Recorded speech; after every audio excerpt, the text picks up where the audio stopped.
Hello and welcome to episode 3 of the Home of Houseplants podcast.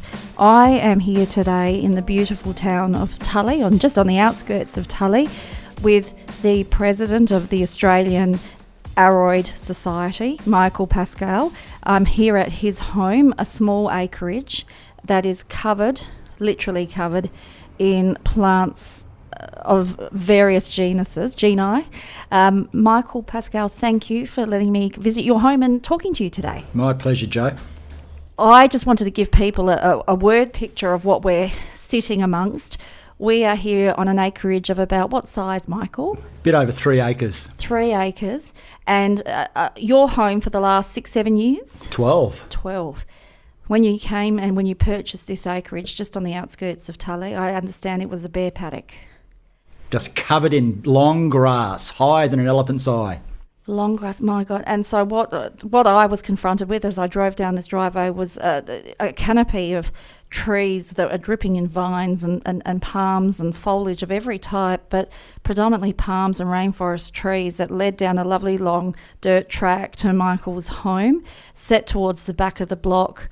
Mosquitoes by the millions. As a southerner, I think, a lot of swatting going on, but literally, what you could imagine a jungle to be like, this is what we're sitting amongst, and we're just here inside Michael's lounge room with the chirp of cicadas in the background, sweating brows. We've turned off the overhead fan because it's going to create too much noise for the podcast, but Michael, stunning, and this is all your work. Can you tell us a little bit about the history, how you started, and what generally you are growing here? Well, there's a lot of fruit trees is one of my big passions, exotic fruit trees, and I just mixed in heliconias, gingers, palms, cycads, anything that took my fancy, and I wanted it to look like the movies of Tarzan or the Amazon. So the thicker planted, the better. The better. You do have a beautiful little creek that runs down the side of your property as well, which adds that lovely hum in the background when it's flowing. How did you, 12 years ago, where did you source the plants from? I know eBay was around 12 years ago, but I'm guessing you're friends with a lot of the main movers and shakers up here in far north Queensland in the Aroid world. But generally speaking, was it just swaps amongst friends? Yep. Going to local fetes and cuttings? Yep. And Sunday markets, you'd always find some little odd lady with all these beautiful plants, and the other mad collectors, that have been doing it for years, and I volunteered. I helped out Peter Sargent, who you've already heard of, and Arden Dearden, who do regular trips to all of the hot spots, Borneo and Colombia, and save all your pennies all year and hit the big garden expos or the Friends of the Botanic Garden sales, yes. For the latest cycad hit. Yeah, I know. It's, it is pretty wild. It's not particular, and it's very visually appealing. There's green everywhere the eye can see. Obviously, I understand from speaking to Peter Sargent that there was a little bit of an apprenticeship served at the Arboretum when you lived and worked with with Peter for a while. That's right. Obviously getting exposure to, his love. But, was this lifelong for you, Michael? No. I didn't care at all about plants. I went to Mexico, but it was all about the food. And I didn't have any interest at all in plants, but I got a taste for the tropics. And then it wasn't until I shifted to Queensland from Victoria that I got interested in, oh, look, there's all those indoor plants growing outdoors. Yeah, wow. And it started from there.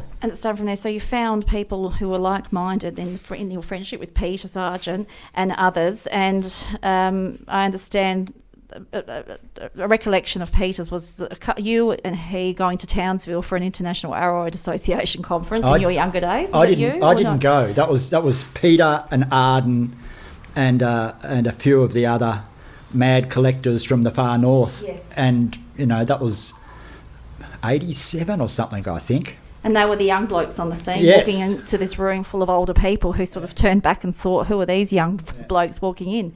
And now you're the elder statesman of the indoor plant world. It's quite strange, though. David Burnett, who was the instigator, he actually wrote the edition on alocasias for the International Aroid Society, and he's just recently joined the Aroid Society of Australia. Wow. He's still around. Wow. Being there, your name is very regular on the Facebook pages, and of course, as I've alluded to in the introduction, you are the president of the newly formed, still in its early days. This is year 3, I think, is it, or year 3 of the Australian Aroid Association. What do you, being now the older statesman, and when you once were the younger guys on the scene, what do you make of the resurgence of indoor plants, but particularly people's obsession with philodendrons, anthuriums, monsteras from down south and Australia-wide? As you know, people from WA are crying out for them. Well, there's always been an interest, but it's just, I think it's the power of Instagram and social media. It's just become, whatever's old is new again. Yes. And if you've got a magazine from the 70s, it's what all their apartments look like now. Macrame hangers and a monstera, I think that's where it's come from. There's nothing new. It's just a cycle. But I've asked some of the young people at the meetings, and I say, can you see yourself still growing these plants when you're old and grey? And they've said yes. It's what's not to love. It definitely there are trends that are identifiable. Philodendrons in particular, there's a wide variety of species in that genus and hybrids in that genus. But we are seeing, people moving out to anthuriums. I know there's people desperate. Anthurium crystallinum, that's a bugbear of mine, difficult to grow down south. Humidity is required, but the variety is appealing. And I think people are now also more drawn to the foliage. The benefit of foliage is it's there every day. It's beautiful. You get that lush effect, whereas, blooms, you do perhaps wait once a year for a bloom. It's very appealing. And I find the flowering anthuriums can be very prone to all sorts of diseases, and they're pretty boring. You have to wait, like an orchid. I learnt a lot about plants by joining the local orchid society in my little town, and they always have a few other foliage plants. Yes, they do. But yes, the foliage plants are king. They are, absolutely. And you've just mentioned to me before that the thrill of the hunt continues for you. You're still looking and you're still trying to source. There's still lots of plants around there that we haven't got in Australia. That you envy, but I know even amongst yourselves, the social network amongst collectors, it's pretty extensive now thanks to Facebook and social media, but there are still many more plants you want to add to your collection. Oh, yeah.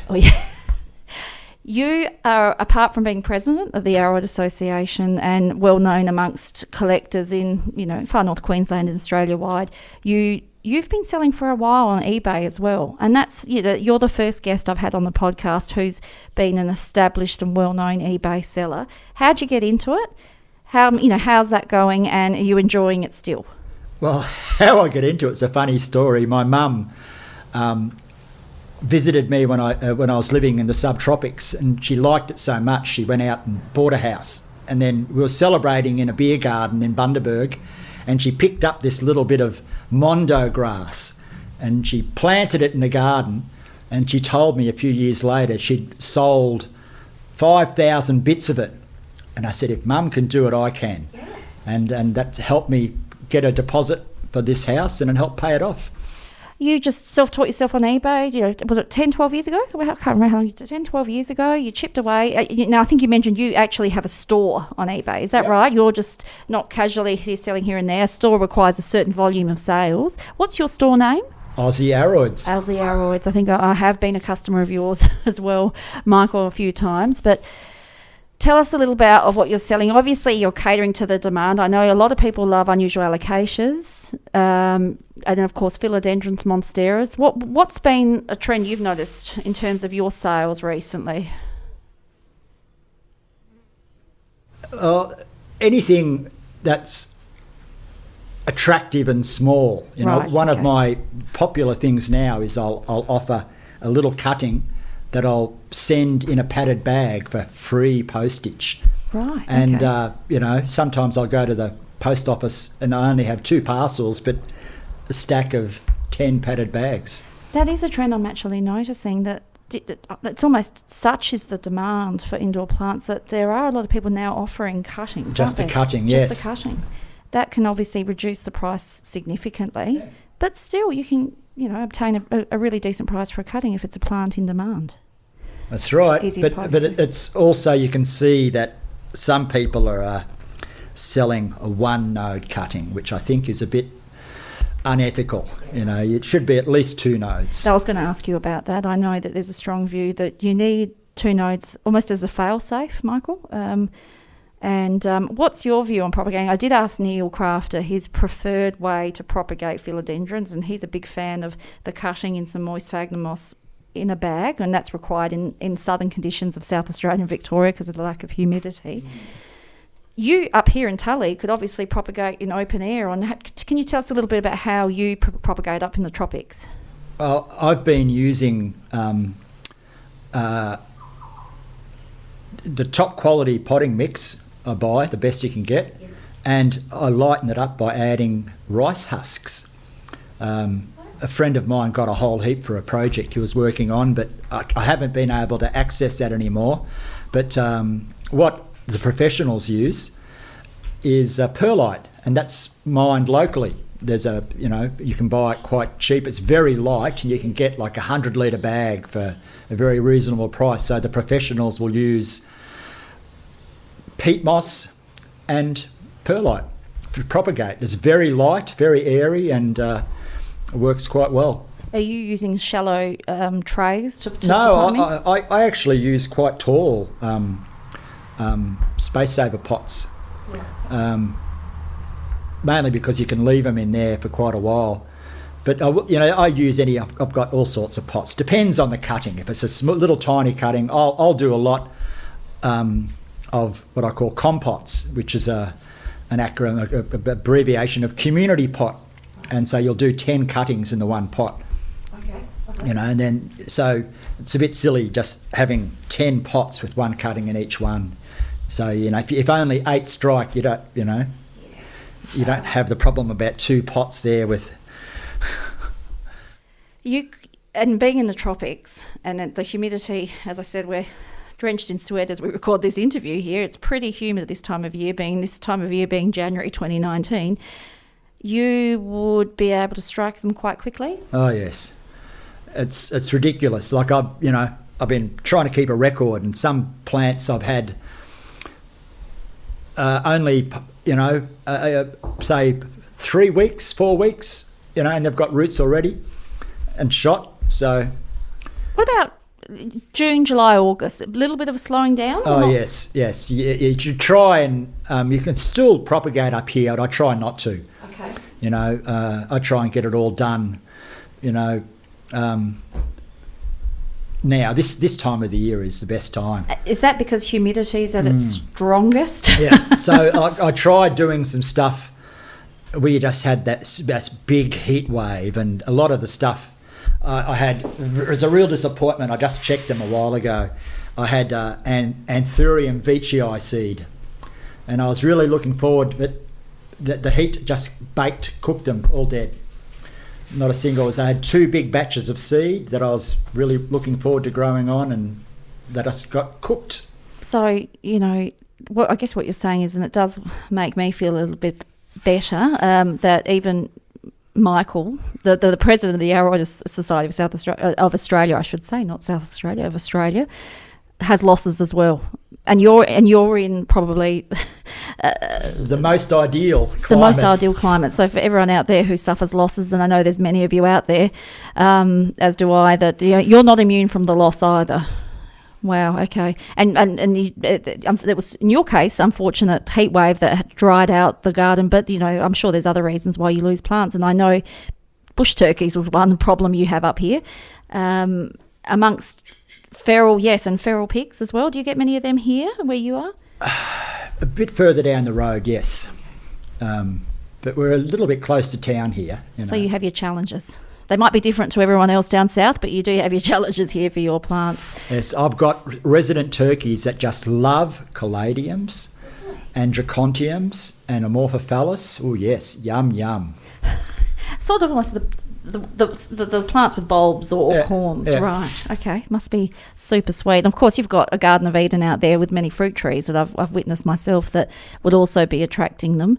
The Aroid Society.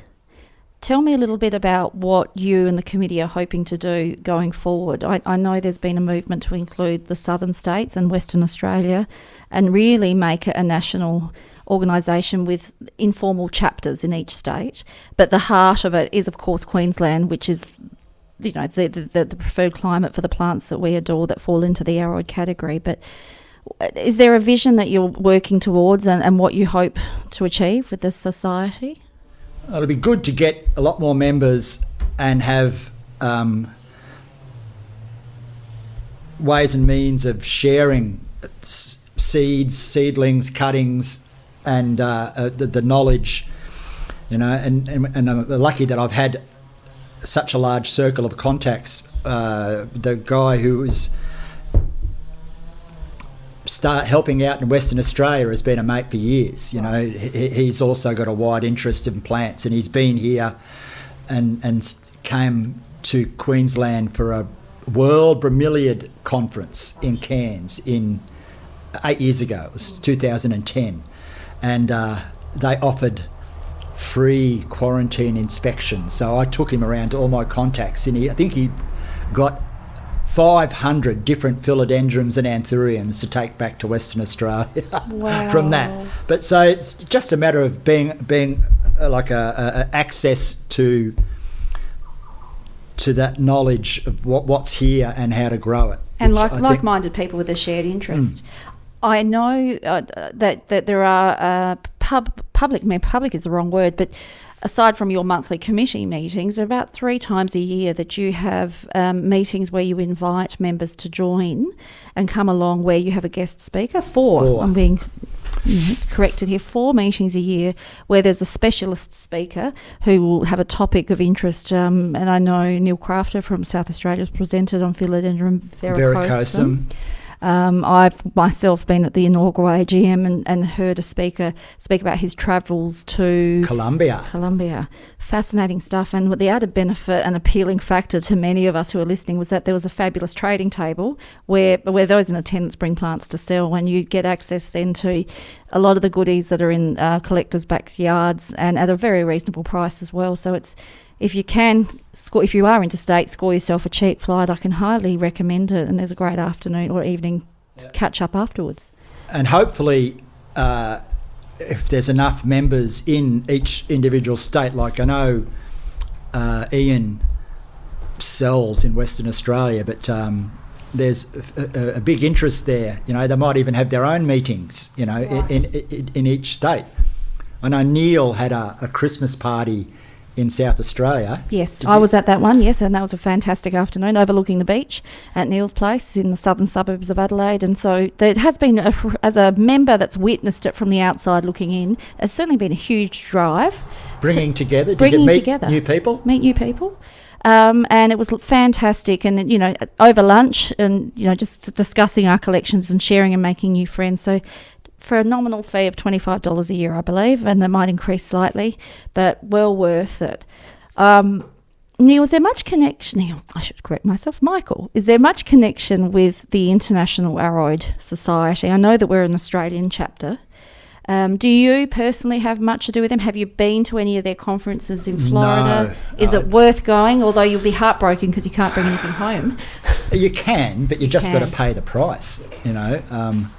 See, you know, Arden, when he goes collecting... and this is Arden of Equatorial Exotics. Yes. He's a friend, and when he goes, he tries to get as much as possible because you're paying for the inspection fee, you know, and it's like $200 an hour, 15 minutes minimum charge. So, you know, if they've got 100 plants to look at, it just brings the price down. Like, I imported Amorphophallus by accident. Someone sent them to me and I didn't want them destroyed, so and it ended up costing me $100 per tuber after the quarantine fees and the inspection fees. And did that not have to be grown on and chemically treated? I think they use methyl dioxin, some kind of horrendous chemical to chemically treat them, but methyl bromide? they were fumigated and grown on. You know, they sprouted, and they were inspected and Passed. So it was only a matter of 3 months where one of my other interests is fruit trees, and to import a fruit tree, I think that's got to be grown for like a year. So you can imagine the expense of having monthly inspections for a whole year. So it's the government has closed down several quarantine houses. Now they want only one in Melbourne, and so I complained and sent emails to them saying, what about tropical plants? Oh, we do have climate controlled, but it's just, imagine some poor tropical plant arriving in Melbourne in the middle of winter. Yeah. Not ideal. And it significantly reduces your chances of success. What do you make? I personally am noticing a trend of variegated plants being highly sought after. Of course, we're well aware of variegated monstera. I think it's the plant of this year and last year and the year before. Again, another trend you think we'll see its day and then people will move on to something else? Hopefully, because variegates are just so much more difficult to grow. Yes. The less green, the less chlorophyll, the slower the growth. Yes. It's not necessarily true. There's some plants that are nearly all white and they still seem to grow. Yes. But no, I can't see that trend slowing down just because the white plants stand out so much. It's visually appealing. Of course, I'm thinking of a relation to the white variegation. Of course, people's love of pink princess, which can be, I've found, and I know a few others do share this view, a bit unstable in its growth habit and production of the pink. Yeah. It's one of the worst hybrids around, I think. Very as it grows, it can be a little bit unsightly, to be honest, the way its growth form. But people do love the pink and the unusual thing. So it's a bit of a gimmicky plant, I think, that some people want to have in their collections. But of course, in that category as well, white knight, philodendron white knight, spartacus. So people do love that one as well. That's in huge demand. I'm also thinking anthurium crystalline, and people are lusting after. But I have lost quite a few myself in glasshouse conditions, which was heartbreaking over the winter in Adelaide last year. But that's the thing we have to be aware of. If something looks stunning on Instagram, doesn't necessarily mean everyone can successfully grow it. I think you'd agree with that? I find them quite indestructible. I've got some that I've, thrown out underneath a tree and it's been sitting there for 5 years and it's still growing. But to get them to look really good, it takes a bit of skill. Philodendron graziale. I have lost 2 or 3, and I've now learned that humidity is key for it, particularly the fleshier type philodendrons, and that one I'm told needs more light as well, so perhaps that's where I went wrong. But foliage, it's nice to see foliage making a comeback over people prizing plants purely for their blooms, I think. And of course it does add a magical element to anyone's garden or home, as I've witnessed here in your garden. It really is a wonderland out there. It's another strange thing is the made up names from the tissue culture labs. There's one that is just called Narrow, okay, and that was, which we're pretty certain is just Henderson's Pride, who is a local guy, Keith Henderson, and he's made the hybrid, but he did send it to America, and of course it would have made it to Thailand, and they've all. But now there's another one that's just appeared, calling Narrow, and it's Tortum, which has been a really beautiful. For me, it was one of my first foliage philodendrons, and I bought it in cans, and I had it down in Childers, and I was so disappointed. I had a garden club visit, and all these people touched the growing point and killed it. So it's so if you're visiting other people's gardens, people ask before touching. Ask before touching. So purely that, and there was obviously only one growing point. Yeah. Heartbreaking. And but that particular plant, I found out on Facebook or social media that it prefers high light. So I planted one on a tree, and it gets full sun, and it's grown really well. Yeah. So, a lot of plants, you can usually tell by the narrow leaves, that's what or the fleshy leaves. Michael, what's on your wish list at the moment for future purchases or swaps? What does Michael Pasqual want for his collection next? Have you got a few in mind? The Colombian form of, I think it's got a new name, but it looks like Gloriosum, but it's a darker form. Mm-hmm. And the rippled leaf philodendrons from Colombia, I probably won't be able to grow them because no doubt they're high altitude ones, but I think it's called Patriciae, something like that, They look fantastic. Are they in Australia that you're aware of? No. But that's the thing with anthuriums. We have Bruce Dunstan going over there regularly. He can bring the seeds back, but it's really rare to get seed on philodendron. Right. Okay. So you've got to, and a lot of countries, they don't want you collecting specimens. So it'd be a bit of biopiracy to be able to get it. You could get yourself into trouble. Right. Yes. Because that was typically how people 20, 30 years ago would bring plants into the country, and I know perhaps quarantine was far laxer, is that, I don't think that's a word, but it was much easier to bring plants and plant material into the country from overseas 20, 30 years ago, but now that's of course changed, and perhaps for the better, and of course for the better for the biosecurity of the plants here. But it does bring its challenges, and it's very difficult to obtain, plants, as you've just said, what's on your wish list. You are reliant on other collectors perhaps trying to source it and import, but indeed it's not a case anymore, I think, of anyone being able to wander into the jungles of Brazil and start looking for plants. And the sad fact of the matter is now there's such demand that a lot of people are smuggling plants in, especially into Western Australia. I don't know why, because it's like sending plants to Western Australia is like trying to bring them into Australia. They're very, very vigilant and will inspect any parcel that they suspect of having plant material in it. But, obviously they're for a good reason. And but a source of frustration, no doubt, for Aroid lovers in that state and Tasmania. Where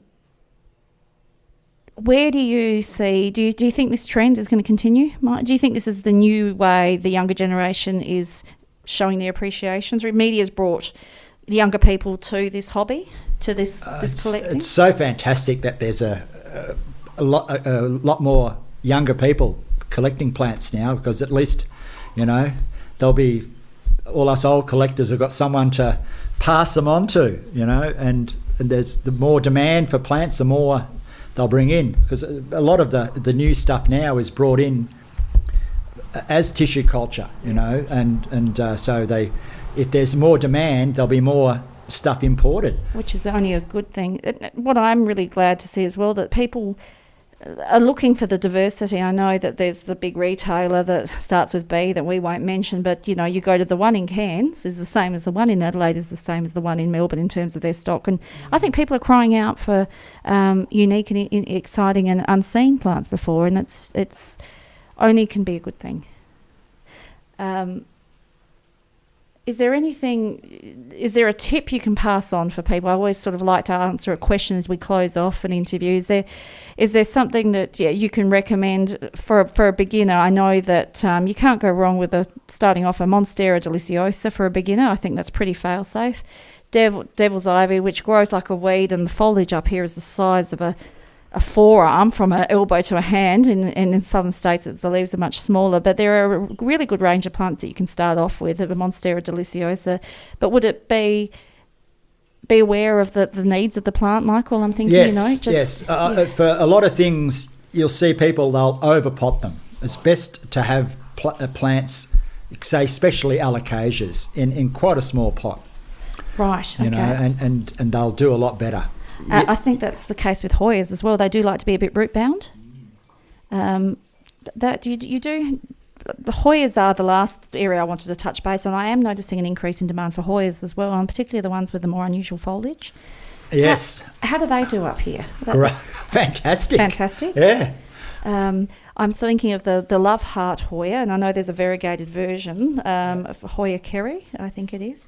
But then, of course, you can get lovely Hoyas that are fishtail Hoyas and ones with really strappy leaves as well. And the Dischidias, which are the little small relatives, Yes. they're really great. There's one of the world authorities on Hoyas did live up here. Sadly, he passed away a few years ago, but you'll see a lot of Hoyas, they'll have a number after them, IML, and that stands for Iris Marie Little. And it's David Little, who was one of the world experts on Hoyas, and they've got a massive collection, hundreds of species. And, I had the pleasure of, meeting David at a few Orchid Society meetings, and his wife would come to the Mossman, little hall and sell. So I've got some... You've got some beauties. I have got some beauties, and actually some of them will just turn up their toes and die. I had a massive, big clump of a plant, and I went looking for it, and it just doesn't exist there anymore. But then I found another one that had the flowers, enormous big flowers of Archibaldiana, which is, rivals our McGilvray, Wow. But Dischidias are, I'm glad you raised that, because that they are, yes, they're amazing and they're hugely in demand. And I know that there's the rattle skull one, and I don't even know what to call that sort of shape of they'll have the normal foliage, but then there'll be this sort of large piece attached to it. Interesting plants, but I don't have much success with them. Do they need high humidity? High humidity and Right. high light. It's if you see where they grow, actually, you're flying out of Cairns. Oh, I sure am, yes. So there's a little tiny car park on the way to the airport, and it goes out to the mangroves, and you can find ant plants, Dischidias growing out there. Epiphytic. They love their roots to be exposed to the air, and that's perhaps another reason why people might, if they want to tackle the Dischidias, I've been burnt, so I'm a bit scared to go back into that category of plant, but you can get orchid pots, which I've seen, which sort of allow you to mesh or expose the roots to air and light and perhaps nutrients that are floating through the air. So there's ways to improve your chances, but for me, I think I've well and truly closed the book on those. But I do encourage others to check them out, because it's a fascinating category of plant and somewhat easy to obtain, much easier than some philodendrons at the moment, but worth a try, isn't it? So one of the really good things you can do is make a special little epiphytic garden. And you find a really nice bit of wood, and you can have a little orchid, a Dischidia, a little bit of philodendron climbing up there, and you can just, like Peter had in the bromeliad house there, he had about 10 plants on it, and some of them were actually self-sown orchids. And the most fantastic Hoya, I'm just trying to think of the name. The flowers, the leaves look like they're mouldy, with all patches on them, and the flower is pink and hairy. Wow. Hoya cordata. It's totally to die for. It's and they're just, I remember taking plants from Peter's old house to the farm, and I'd just drape them over a branch in that star apple row, and forget about it, and come back and it's already rooted to the, you don't have to plant them, you just wrap it round a branch. So I'll use bits of Hoya or Dischidia to tie on other epiphytes onto a tree instead of using string. It's a bit of natural string. It looks a lot nicer. Oh, God, Michael, that's heartbreaking to hear. And here I'm over-pampering mine in a heated glass house in Adelaide. So that's okay. That's far north Queensland for you, isn't it? Everything's bigger and better up here, I'm noticing, including the bugs. So, Michael Pasqual, thank you so much. My pleasure. For letting me come into your wonderful jungle on the outskirts of Tully and witnessing your beautiful garden, and we look forward to seeing what more you have for sale on eBay in the future, and hearing about the Aroid Society of Australia through the Facebook page primarily. And I'm sure you do encourage people to, join if they have a slight interest, because you won't regret it, and it's a fascinating and wonderful group of supportive people. So thank you again, Michael. Thanks, Joe. It's lovely talking to you.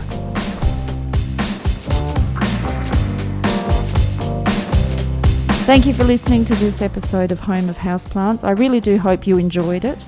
If you did, I would love for you to subscribe and leave a review, as it does help many others find the podcast, and in particular those that share the passion, the obsession that is growing indoor plants. I would like to give a shout out to Music Bed for the fabulous cool beats that you've heard during the course of this podcast and throughout the episodes. Home of Houseplants has a licensing agreement with musicbed.com to support the artists, both emerging and established. If you do wish to contact me, please do so via Instagram at Home of Houseplants, or via my email address, which you can easily find on the website, homeofhouseplants.com.au. Please enjoy the week, the day, your evening, whatever time you are listening to this podcast. And I look forward for you to join me on the next episode, whenever that will be in the future. Bye, guys.